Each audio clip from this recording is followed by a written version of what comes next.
أعوذ بالله من الشيطان الرجيم. بسم الله الرحمن الرحيم. فإن تولوا فإن الله عليم بالمفسدين. قل يا أهل الكتاب تعالوا إلى كلمة سواء بيننا وبينكم ألا نعبد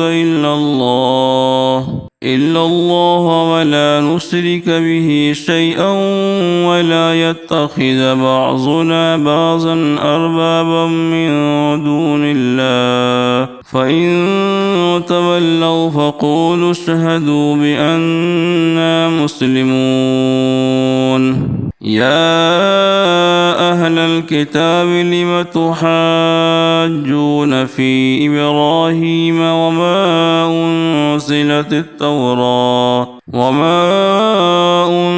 أنزلت التوراة والإنجيل إلا من بعده أفلا تعقلون. ها أنتم هؤلاء حاججتم فيما لكم به علم فلم تحاجون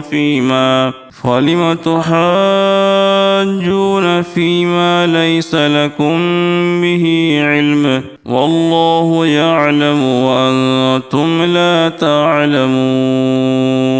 ما كان إبراهيم يهوديا ولا نصرانيا ولكن كان حنيفا مسلما وما كان من المشركين. إن أولى الناس بإبراهيم للذين اتبعوه وهذا النبي والذين آمنوا والله ولي المؤمنين. ودت طائفة من أهل الكتاب لو يضلونكم وما يضلون إلا أنفسهم وما يشعرون. يا أهل الكتاب لم تكفرون بآيات الله وأنتم تشهدون. يا أهل الكتاب لم تلبسون الحق بالباطل وتكتمون الحق وأنتم تعلمون. وقالت طائفة من أهل الكتاب آمنوا بالذي أنزل على الذين آمنوا وجه النهار واكفروا آخره لعلهم يرجعون. ولا تؤمنوا إلا لمن تبع دينكم قل إن الهدى هدى الله أن يؤتى أحد مثل ما أوتيتم أو يحاجوكم عند ربكم قل إن الفضل بيد الله يؤتيه من يشاء والله واسع عليم.